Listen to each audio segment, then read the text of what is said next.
Where do you think the most likely areas of compromise are going to be on this? Well, certainly, I think the money that we're setting aside for WEDC to provide small businesses. I mean, you think about small businesses in Wisconsin that need some resources to recover, and I think the $100 million that we have set aside for a venture fund through WEDC is also something that they're going to agree to. So those things, I certainly the issue around broadband, again, from a pandemic point of view, if we want to recover, we've broadband connects the dots. Whether it's healthcare and telehealth, whether it's how it's impacted kids in their learning, any number of other areas, businesses, small businesses. We need to get out in front of that. I'm sure they're more than willing to do that too. So those are some of the ones that I know that we can get some help on. But there's some of the other ones too that I think Republicans, once they kind of think through this and go through the budget, and frankly, listen to the people. That's what the Joint Finance Committee, that's their job. And so I'm hopeful they'll get out there and listen to people and come up with something that's relatively close to what I have proposed. Now, your plan would also raise taxes on some businesses, people making more than 400,000 a year. There's also a number of new tax credits. So you promised not to raise taxes when you were campaigning, both in your first and now your second budget. There's tax increases. What's your response on that? And is there a room to accomplish your proposals without raising taxes? Well, we have to also take into account that we've lowered taxes on people that have limited incomes too. It almost balances out. So I think if we get to a balance phase, that we're close right now. We end the fiscal year with a balance. But we also, it's easy to say where we've made some tax increases, but it's with a manufacturing tax, and it's for people that make a fair amount of money, and that results in tax increase for them. But we've got an almost equally large tax decrease for people that struggle. So it's about fairness. It's not, it's easy to look at one place and not the other. You look at both, and all of a sudden it's almost even, and it's more fair. I would say our proposal is where we should be. Now, from what I understand, correct me if I'm wrong, this budget doesn't make a lot of changes with the rainy day fund specifically.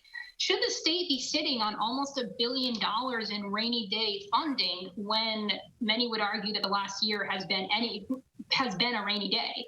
Yeah, and well, if anything's a rainy day, it's during this pandemic, certainly. But we just been following the law. I think it's something we can look at, but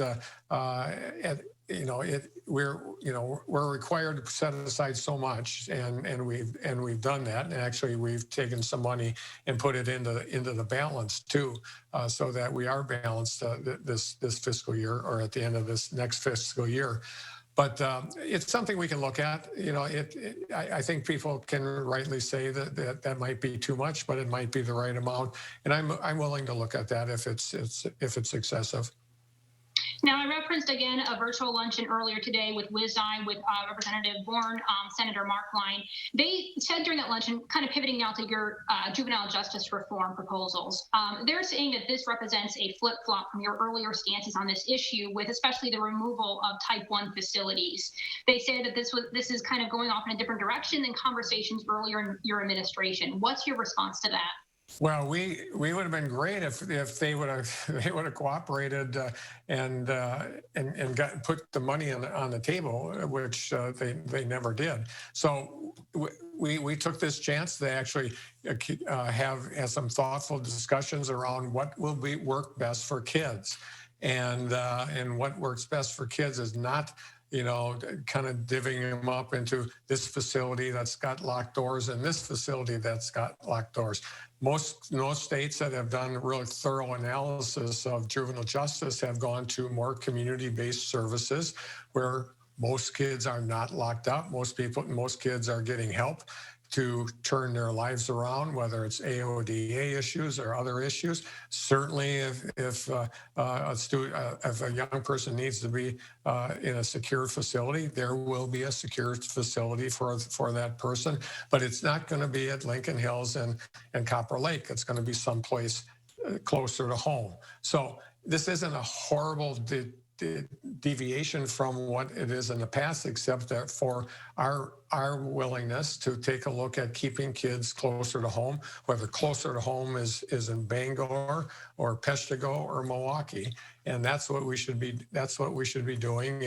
And we need to deal with juveniles in a different way than we have now, and locking all of them up is not the answer.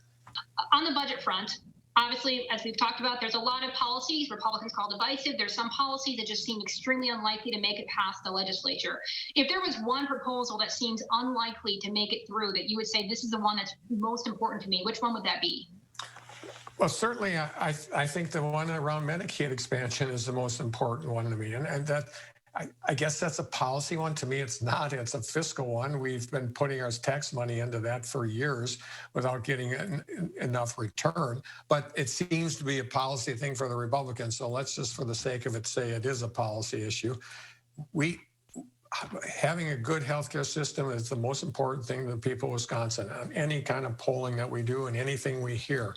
And it is beyond my understanding why taking this additional money from the federal government that we can set back into the system, increase our ability to serve mental health issues in the state of Wisconsin or other burgeoning issues, why that is such a problem. I asked both Republican leaders of the Budget Writing Committee to join me today. They didn't respond. Thank you for watching and have a great week.